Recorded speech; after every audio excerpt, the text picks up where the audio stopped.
Beleza. Pessoal, primeiramente, boa tarde, aí, quase boa noite. Bom, bem-vindos aí à Yamaha, né?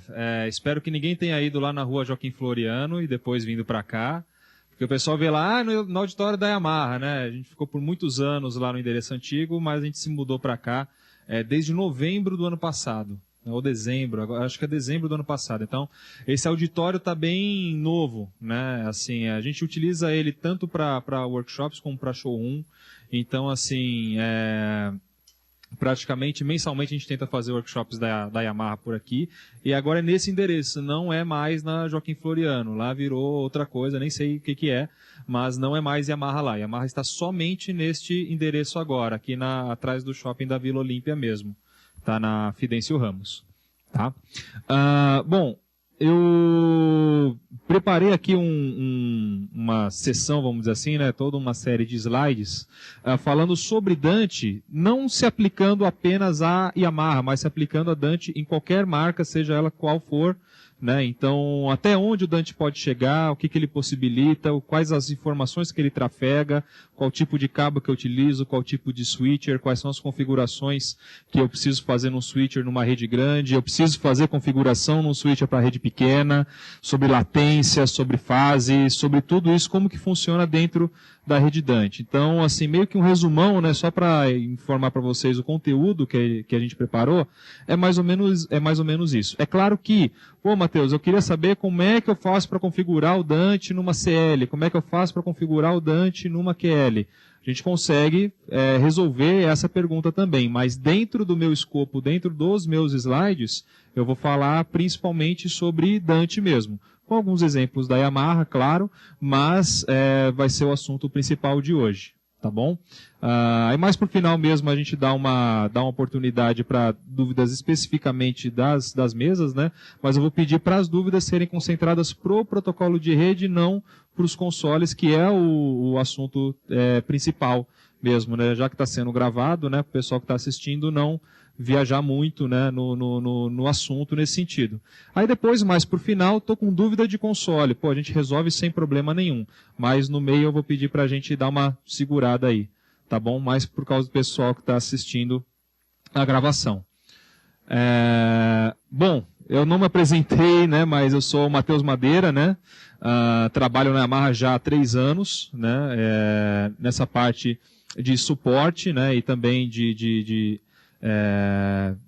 tanto, na verdade, né, treinamento pré-venda e também suporte pós-venda.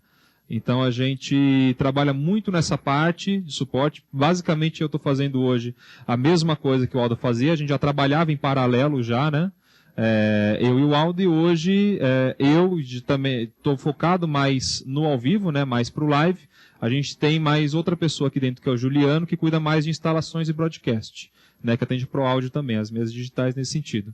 Então, quando eu não consigo atender vocês, provavelmente o Juliano vai tentar ajudar de alguma forma, mas ele já parte mais para uma outra área, enquanto isso eu estou mais concentrado em live.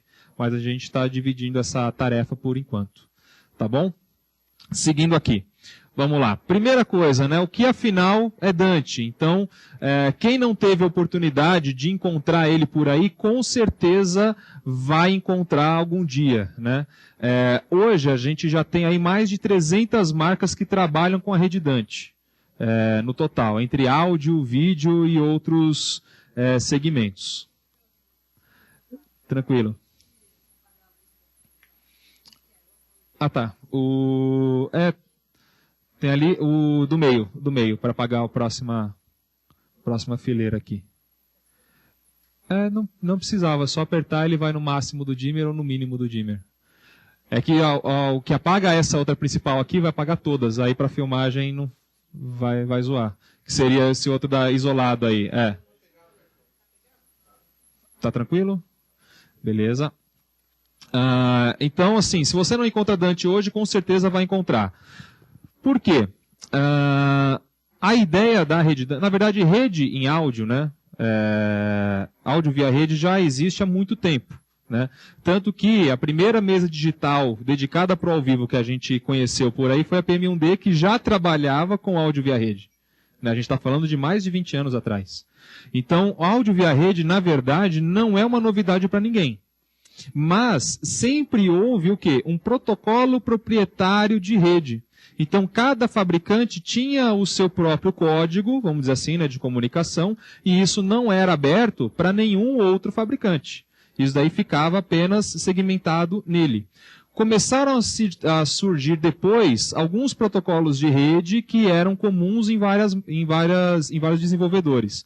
Por exemplo, um dos mais famosos para broadcast é o CobraNet, né, que já foi utilizado por muito tempo, ainda existe até hoje, mas assim, é considerado praticamente um protocolo já em decaimento, vamos dizer assim, né, de utilização. Porque já existem outros protocolos mais versáteis que são utilizados no mercado, né? Depois a Yamaha começou a trabalhar, por exemplo, com o Edersound, que é um protocolo francês, né? Por exemplo, na M7 CL-ES, né, a gente já utilizava o protocolo Edersound de áudio via rede, que não é da própria Yamaha, né, de uma empresa francesa. E só que quando a Yamaha descobriu o Dante há quase 10 anos atrás, se não me engano, há 8 anos atrás, foi quando a Yamaha descobriu o Dante. Houve uma conversa da Audinate com a Yamaha muito grande, porque a Yamaha viu um grande potencial nesse protocolo. Tanto que ela foi a primeira grande empresa a apostar no protocolo Dante, né? Foi uma das maiores responsáveis do Dante se tornar esse tamanho muito grande que ele é hoje. O primeiro equipamento da Yamaha que foi lançado, que trabalha com o protocolo Dante, é a linha CL. Já foi lançada, aí, se eu não me engano, há 4 anos atrás já. Parece que foi ontem, né? Mas já faz 4 anos que a CL existe, né? Uma Copa. E a gente tem uma série de outros equipamentos hoje que já trabalham com o protocolo Dante e várias outras marcas que adotaram o protocolo via rede Dante também, né? Entre elas, inclusive, as próprias mesas da Yamaha conseguem reconhecer nela mesma o LXD da Shure, que trabalha com Dante, pode trabalhar com Dante também, com a interface Dante. Você consegue colocar ele dentro da rede, consegue visualizar ele na CL5. O Focusrite RedNet, por exemplo, que é um pré-amplificador externo, também pode trabalhar com a Yamaha diretamente. Amplificadores Nexo também podem ser utilizados. E assim, apesar de serem 3 marcas diferentes, você consegue visualizar elas dentro da mesa da Yamaha. Pô, Matheus, mas e se eu estiver utilizando algum outro equipamento de outra marca que trabalha com Dante também? Eu consigo trabalhar junto com os sistemas da Yamaha ou qualquer outra, né, vamos dizer assim, entre outras marcas, sem nenhum tipo de problema? Se forem interfaces Dantes de um lado e do outro, você consegue trabalhar sem problema nenhum a transmissão de áudio. Porque um protocolo de rede nada mais é do que um idioma, entre aspas, vamos dizer assim. Então, se você tem alguém falando inglês de um lado e você tem alguém falando alemão do outro, vai existir comunicação entre os dois? Não, ninguém vai entender o que um está falando, certo? Da mesma forma, o outro lado. Agora, se tiver inglês de um lado e inglês do outro, agora você já vai possuir o quê? Comunicação. Então, preciso que um equipamento trabalhe com a interface Dante e que o outro equipamento que está recebendo ou transmitindo a informação, né, o áudio, na verdade, também seja uma interface Dante, né? Esse protocolo, apesar de muita gente achar que é um protocolo da Yamaha, ele não é, né? O Dante é desenvolvido pela Audinate, que é uma empresa lá da Austrália, tá? Por isso que várias marcas já utilizam o Dante, né? E alguns exemplos de marcas, por exemplo, que a gente já tem, né, são essas marcas que está projetado ali no telão. Então, podem ver que são marcas muito conhecidas, né? Não são marcas que ninguém nunca ouviu falar. Muitas delas, inclusive, marcas tão grandes quanto a Yamaha, né? E, pô, Matheus, eu consigo fazer, então, uma mesa de uma marca e outra mesa de outra marca se conversarem via rede Dante? Transmissão de áudio ou recepção de áudio? Sim. Controle, não. Controle depende de acordos, né, de protocolo via TCP/IP, né, de comandos via TCP/IP, entre uma fabricante e a outra fabricante. Então, por exemplo, O controle de ganho dos rios, né, ele pode ser enviado via rede Dante. Então, o que a rede Dante trabalha? Trabalha transmissão de áudio, trabalha transmissão de dados, comando mesmo, tá? Programado dentro do protocolo TCP/IP, e trabalha também, trafega o word clock. Então, são essas três informações que um cabo de rede entre duas interfaces Dante está trafegando. Isso daí é uma das informações mais importantes de como que o Dante funciona. Então, assim, entre marcas diferentes, você vai conseguir trafegar o word clock e áudio. Agora, já os comandos, né, do protocolo depende se um fabricante abriu para o outro ou não. Um exemplo prático. Se você estiver utilizando um stage box, né, um rack de entrada e saída da Yamaha, e um console de outra marca, você pode até mandar o áudio do stage box da Yamaha para o console da outra marca. Só que esse console não vai conseguir controlar os ganhos do stage box. Você vai precisar ou de um software no computador, né, que a Yamaha disponibiliza também, para trabalhar os ganhos do stage box, ou então uma mesa da Yamaha que controle os ganhos, apenas ela, mas que aí daí para frente consegue mandar o áudio para o console da outra marca. Tá? Então, é possível transmitir o áudio, mas comando já é outra história. Tá? Aí depende do acordo entre as partes. Por enquanto, tudo bem? Que isso daí acho que geralmente quando o pessoal vem perguntando de Dante, essa é a pergunta principal. Pô, posso usar stage box de uma mesa e posso usar a mesa de outro e vice-versa, né? Fazer uns Frankenstein da vida? Dá, mas tem as suas limitações. Tá? Então, o que é comum, independente de qualquer coisa, é transmissão de áudio e word clock. Isso daí é garantido entre interfaces Dante. Tá? Essa é a primeira informação mais importante. E até quantos canais que eu consigo trafegar numa rede Dante? Bom, já está projetado aqui para a gente. O Dante ele não se limita a um número de canais, como outros protocolos de rede. Fala, olha, consigo funcionar até X canais, até 300 canais, até 128 canais. O Dante, na velocidade 1 gigabit, consegue trabalhar com 512 canais de ida e 512 canais de volta. No total, né? Na rede total. É quase infinito, né? Assim, as estruturas de rede que vão ultrapassar essa capacidade, dá para a gente contar nos dedos aí, dentro da nossa realidade, né? É claro que isso daqui está limitado por causa da velocidade da rede.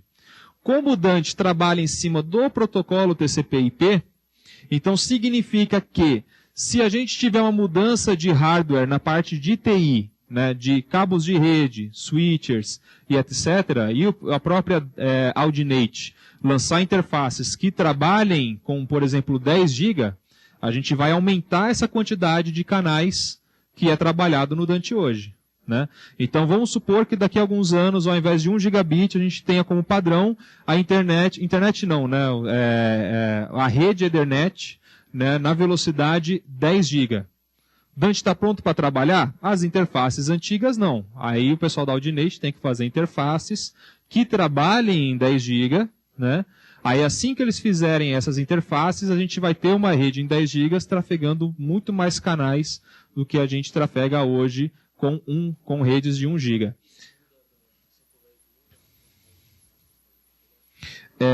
O que acontece? Hoje, todas as interfaces da Audinate e a estrutura de rede que a gente comumente encontra hoje já estão próprias para a rede de 1 gigabit. Se a gente tivesse outras velocidades, a gente teria capacidades diferentes. Mas tem um problema. Por exemplo, Matheus, se eu tiver uma rede, ou um cabo, por exemplo, né, um Cat5, que trafega só 100 MB, não 1 GB, vai funcionar a minha rede Dante? Não, porque a latência fica tão grande que ele não consegue deixar a rede estável. E aí a rede inteira cai. Então você tem que trabalhar de 1 gigabit, né, para cima, né, por esse motivo. Tá? Então, já adiantando que eu vou falar um pouco mais lá para o final, né? Então, cabo Cat5 de rede, né, o Cat5, não funciona com rede Dante. Tem que ser Cat5e para cima. Tá? Então, Cat5e ou Cat6, né, Cat6, Cat7 também funciona. Então, assim, Cat5e para cima. Tá? tá? E todos os hardwares que você vai utilizar, por exemplo, um switcher de rede, ele tem que trabalhar em 1 gigabit também. Você tem switchers mais baratos que trabalham em 100 mega. Não vai funcionar com a rede Dante, os que trabalham em 100 mega, que são os 10/100, que você encontra geralmente na descrição, tá? Quais que trabalham com 1 gigabit? São os 100/1000. Esses daí trabalham sim em gigabit, funciona com rede Dante sem problema nenhum. Tá? Tem algumas outras definições importantes sobre o switcher que a gente vai falar um pouco mais no final também. Mas só para a gente ter uma introdução sobre o assunto. Tá? Funciona em 24 bits, funciona em 32 bits, inclusive as duas resoluções podem conviver dentro da mesma rede. Isso daí é uma coisa até engraçada, né? Algo meio que foge um pouco do padrão que a gente está acostumado. Tá? E ele pode trabalhar com praticamente qualquer taxa de amostragem. Tá? Isso daí também não é um limite para a rede Dante, contanto que você tenha largura de banda suficiente na rede para trafegar essa informação. Tá? Mas na maioria dos casos, sem problema nenhum. O padrão que a Yamaha trabalha com rede Dante é 48K, mas outros fabricantes podem trabalhar com resoluções diferentes também. Tá? Então, posso falar da Yamaha, né? O nosso padrão acaba sendo 48K, mas existem outras possibilidades dentro do Dante também. Isso não é uma limitação do Dante, tá? Tudo bem por enquanto? Tá? Espero não correr muito, tá? Bom, já falei da primeira parte ali, tá? Mas uma coisa que é muito importante também em sistemas digitais, né, que assim, ele resolve uma série de problemas, mas também ele causa outros, né? Um dos problemas principais que a gente encontra no sistema digital é latência, né? É um dos principais problemas que a gente encontra quando a gente troca o sistema para esse tipo. Então, como que funciona a latência nos equipamentos Dante? Cada interface Dante pode ter um valor de latência diferente, dependendo do que você precisa. Tá? Qual que seria o ideal? Pô, Matheus, mínimo de latência possível. Né? Por exemplo, é comum numa rede com até 3 equipamentos Dante, você ter uma latência de 0,25 milissegundo. Acho que tá bom, né? 0,25 milissegundo é quase velocidade do pensamento aí, né? É bem tranquilo, não chega a ser muito absurdo. Então, 0,25 de latência de rede, somado à conversão analógica-digital, digital-analógica, que gira em torno de 2,5 milissegundos, a gente está conversando de uma latência total aí de menos de 3 milissegundos, que não é um problema. Até mesmo para quem utiliza in-ear, que seria o caso mais extremo, né, de latência. Geralmente dá problema acima de 5 milissegundos. Até 5 milissegundos geralmente não causa muito problema. Agora, 3 milissegundos é bem tranquilo nesse sentido. É claro, tem que evitar aquelas conversões analógicas digitais, digital analógica, que acontece algumas vezes só por causa do cabo, né? A gente vê de vez em quando equipamento digital que tem saída ESBU, né, uma mesa de som, por exemplo, um processador com entrada ESBU, só que, mesmo assim, o pessoal acaba utilizando o cabo analógico, né? Então, você tem uma conversão aí, tanto na saída quanto na entrada, a mais que vai degradar, com certeza, o sinal. E além de aumentar a latência, que também é um outro problema muito grave, né? Então, quanto a isso, o Dante não chega a ser um problema. Pô, Matheus, e se eu utilizar um valor de latência muito pequeno para uma rede muito grande? O que pode acontecer? A rede inteira pode cair. Simples assim. Tá? Aí a gente vai naquela balança, né? Eu vou mostrar algumas possibilidades que a gente tem com o áudio via rede, né? Eu já montei aqui todo um sisteminha que acho que vai mostrar, acho que vai abrir a cabeça de muita gente das possibilidades do Dante, que já está rolando aqui já.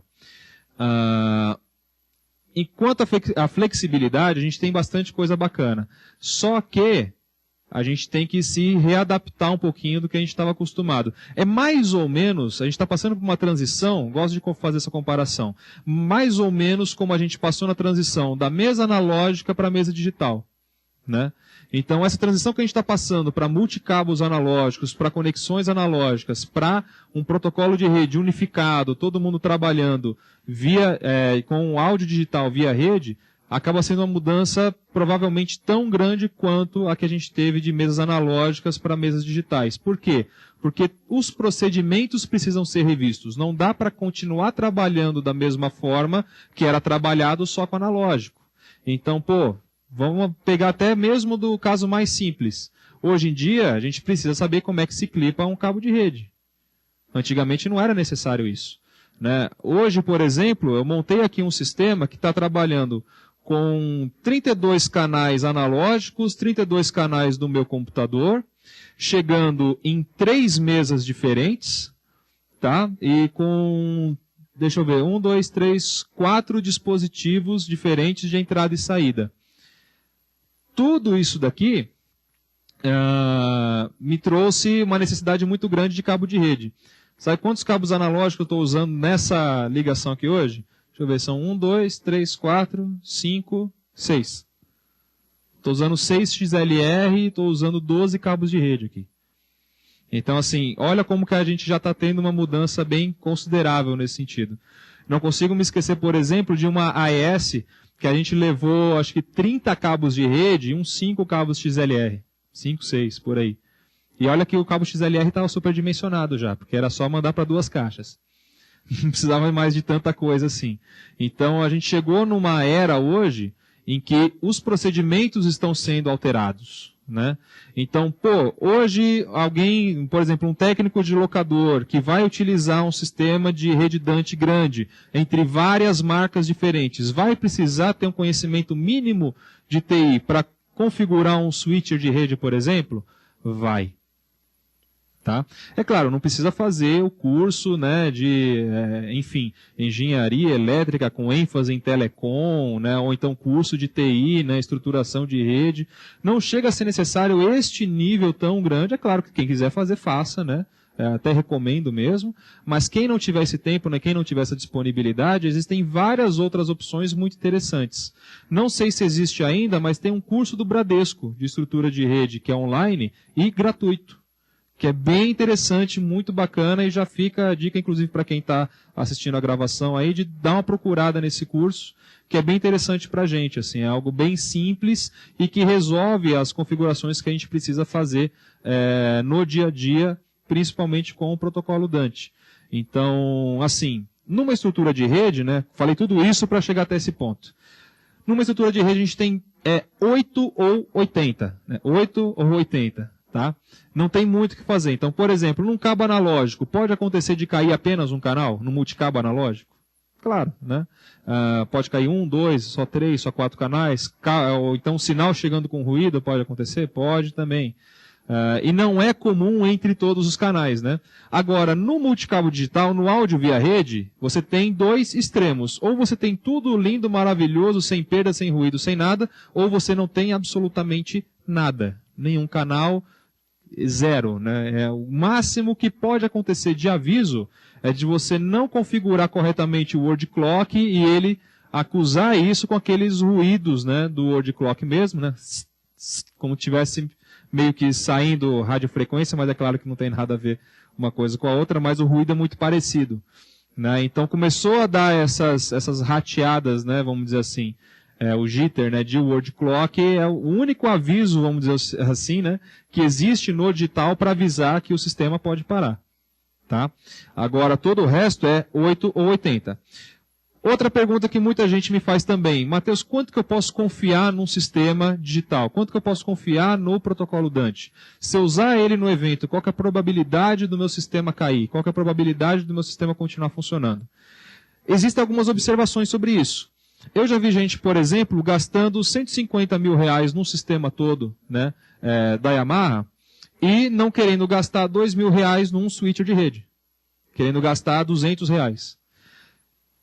Por quê? Porque a gente está acostumado a deixar, assim, a se dedicar mais para realmente o que a gente conhece. O que a gente não conhece, muitas vezes a gente, não precisa comprar um de 2 mil reais, um de 200 já resolve. Só que aí a pessoa não vê que este cara aqui pode mudar o jitter da taxa de amostragem, dependendo da qualidade do switcher. esse cara aqui, dependendo de algumas configurações internas nele, ele pode derrubar a rede. Por exemplo, uma função chamada EEE, que é o Energy Efficient Ethernet, ou então você pode conhecer também como o Ethernet verde, né?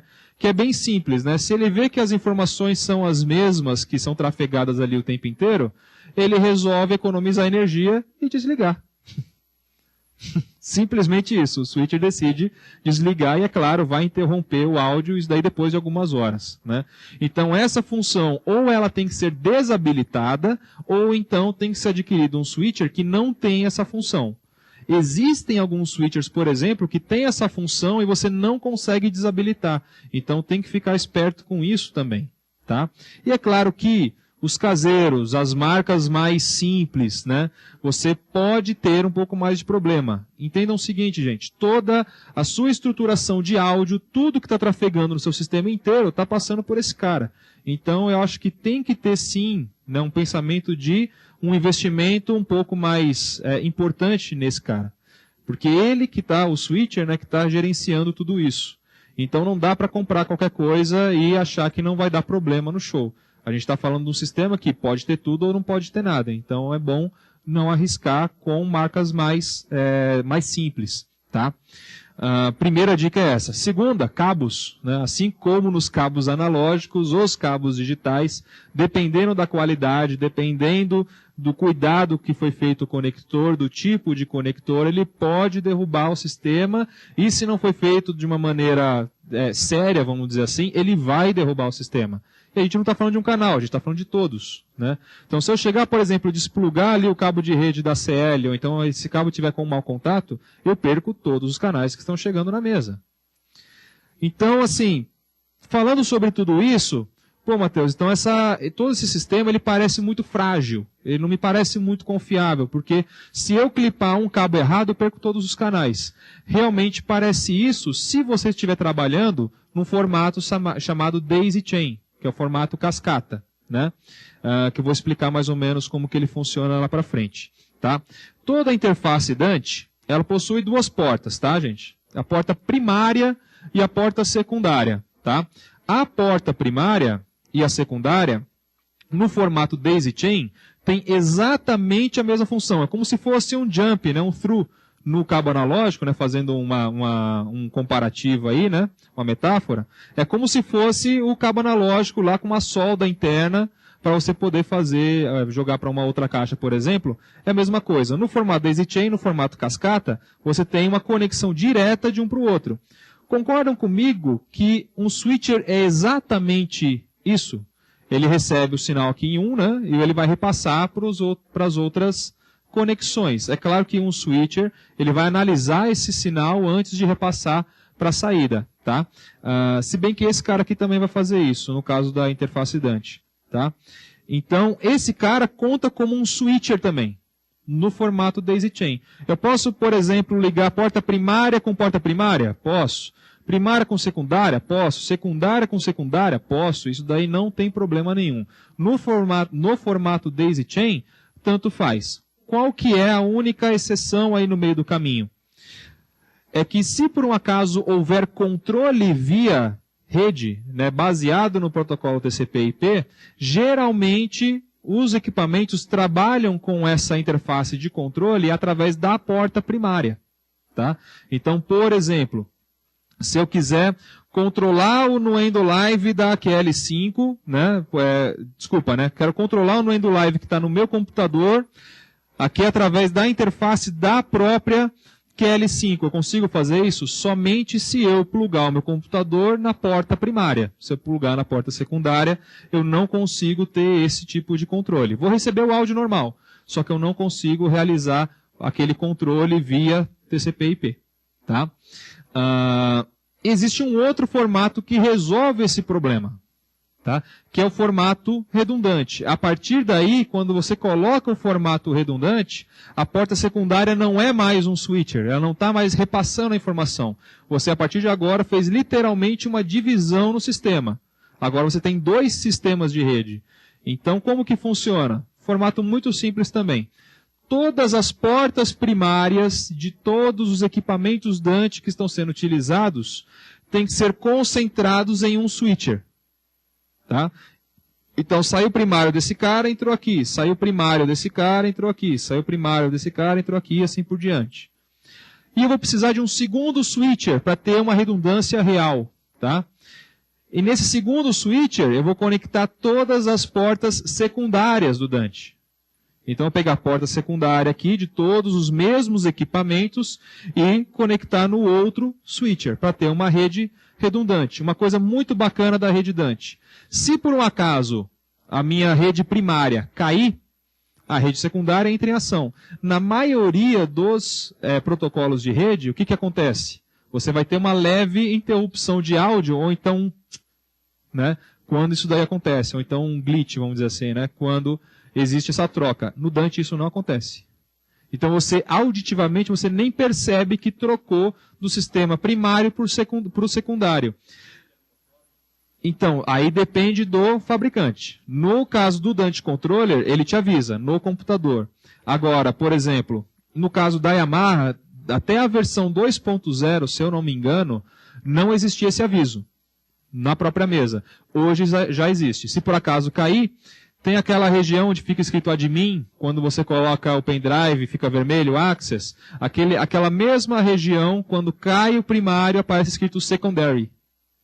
Então ele está te avisando o seguinte, olha, estou pendurado apenas na rede secundária. Ou então, primary, né, se por acaso estiver funcionando só a rede primária. Então, assim, enquanto você não resolver o problema, ele vai ficar aceso esse aviso laranja ali, e ele também dá um recado amarelo na rebarba do display, te avisando que caiu, né, uma rede que está sendo segurada apenas na outra.